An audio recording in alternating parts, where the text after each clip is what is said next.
Today I've got the fun job of cutting back this old English ivy. Hasn't been cut for about 3 years, and you can see it's getting really top heavy. It's started to lean over, and even in this section here you can see it's had to be propped up by this old oak beam. It's always best to do a check for nesting birds first. In the UK, the bird nesting season runs from the 1st of February until the 31st of July. Even outside the bird nesting season, it's still an offence to disturb a wild bird's nest. You could be facing up to 6 months in prison and an unlimited fine, so it's well worth doing a check before you start. An easy way to see if you've got an active nest is to just watch from a distance. Birds will often be flying to and from the same part of the hedge to feed the young or build the nest. Another good idea is to get in amongst it and do a proper visual check throughout the hedge. Okay, I've done a check and I have found one nest, but you can see it's an old nest. It's got leaves on it. There's certainly no sign of activity in there. Probably hasn't been used for a couple of years, but I'm going to leave that nest in there in case the birds want to return to it in future years. It's not in the way of the hedge cutting. I've just moved round to the back of the hedge. It's basically climbed up itself over the years, got really tall. It's had nothing to fix itself to, and once it's got to a certain height, it's all tipped over. You can see I've fixed this big stake in here, and I've managed to pull the ivy back onto the stake. I think temporarily I'm going to have to put a few more stakes along this section here, and hopefully we'll be able to pull the rest of that hedge back up again.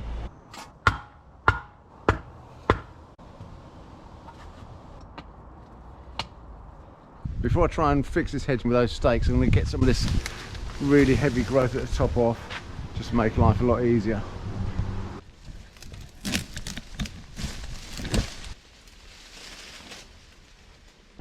Now that I've managed to pull some of this excess weight back onto those stakes, you can see it's gone a bit patchy. So I'm going to spend a little bit of time with some garden twine, just put this back into position.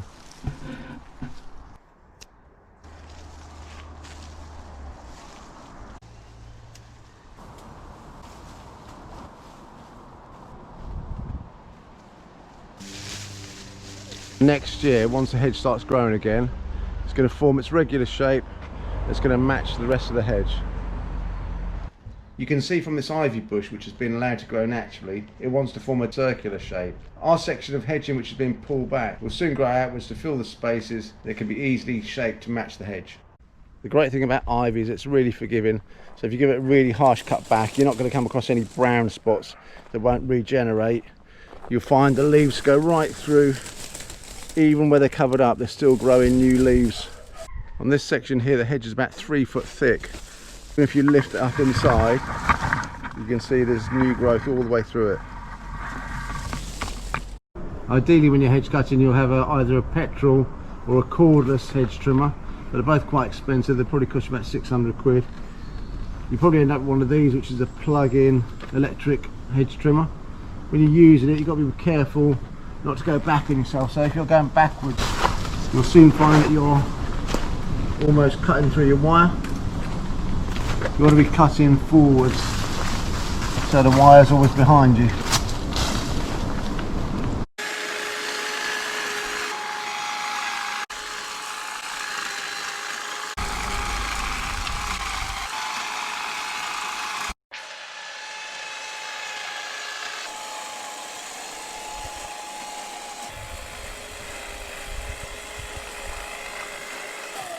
If your hedge is on a slope, there are a couple of different ways to cut it, especially if the gradient of the slope is quite steep.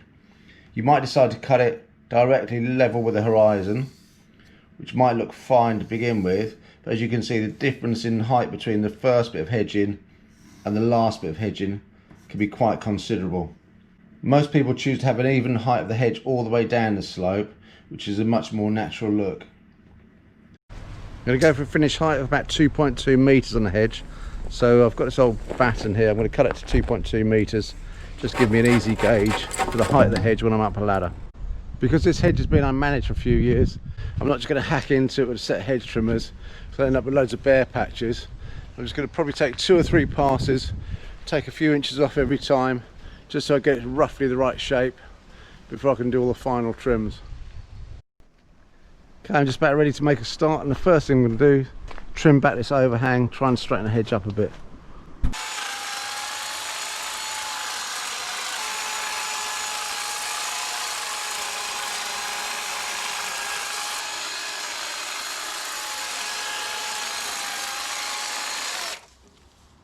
So I've done the first cut, and considering that was the first pass, the hedge hadn't been cut for about 3 years. Straightened up quite a lot. Really happy with that. I'm just going to go back now and do a second and third pass, get it tidied up.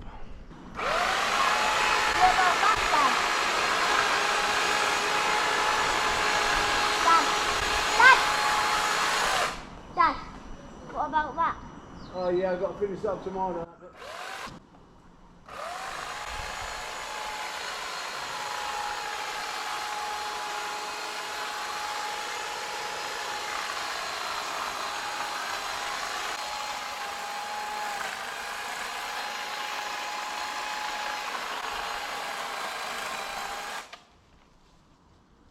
All in all, that's a pretty good result. I'm happy with that. The only problem we've got is this end piece here, which is unfortunately quite visible from the road. As you can see, it's got a big bare patch there where I've had to cut into the mature wood. Where a bush has been allowed to overgrow, it will naturally form woody growth as it gets bigger. This will reach out further than our intended hedge line, and will mean unless we cut it back properly once and for all, in future every time we trim it we'll end up with bare patches. To stop this, we're going to have to cut back the woody growth to 6 inches or so within the ideal hedge line. Young shoots will soon fill the space. That way, in future, we'll be trimming fresh growth, which will be a lot easier to manage. It's probably best to cut back half the woody growth one year and half the next, ideally before the growing season, so we don't leave a big void in the hedge over the winter. So all I need to do now is get the height right using my batten, make sure it's the same height all the way along, and just square off the ends.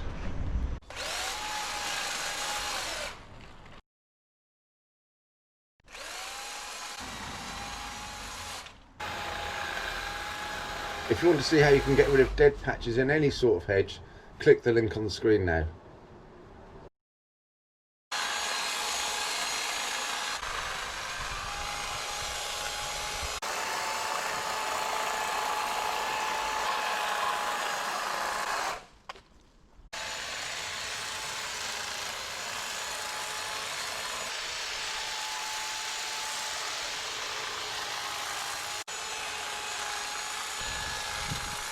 Okay, I've done 3 passes, it looks pretty good.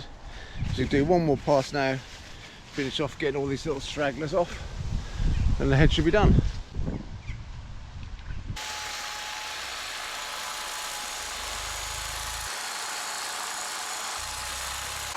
So here's the finished product. It's a dramatic improvement on what was here before. Still not ideal. You can see we've got quite a lot of tangly growth here where we've had to pull the hedge back. Doesn't look very pretty, but as soon as that starts growing in the springtime, it's going to bush out and going to look absolutely perfect. If you want to beef up some thin ivy hedging, or if you want to add a completely new section, it's really easy. First you need to get yourself some seeds. You can see these ones here are already grown on our bush. These ones are unfertilised seeds which have failed. These are fertilised. You'll find hundreds of them all over the bush. Or if you don't have an ivy hedge at home, you can easily find them in the countryside, or you can just buy a bag of seeds online for about £1 a bag. You see, I've started to build this retaining wall. I've backfilled it with about 2 feet of earth. Now all I need to do is collect up some of these fertilised seed pods, sprinkle them along the length of the wall, and next year you'll see some lovely new growth. We're going to really thicken up this ivy hedge. A good way to speed up the amount of time it takes to grow new hedging is to get a head start by harvesting and replanting some existing ivy. Carefully remove some ivy growth, keeping it as intact as possible. You can see that it's got roots all the way along the stem, and it uses these to attach to things. They also allow the ivy to suck in water and nutrients. Ivy's got 2 stages of growth. You can see this young plant, quite clearly defined 5-point leaves. That's really good if you want to replant it somewhere. The older ivy has these kind of rounded leaves. That's going to be really good for giving you much more woody growth, and it's going to climb higher. In rare cases, ivy sap can cause skin irritation and allergic dermatitis, so it's always a good idea to wear gloves if you're going to do anything more than a few branches. When you're replanting ivy growth, just push the cut end about 6 inches or so into the earth and lay the rest along the ground. To help roots grow, cover sections every foot or so with earth and put a few sticks of bamboo or canes in to encourage the vertical growth. Well, that's it. The hedge is all done. All we need to do now is tidy up. I hope you found the video useful. It'd be a massive help to me if you'd subscribe to my channel and click the like button below.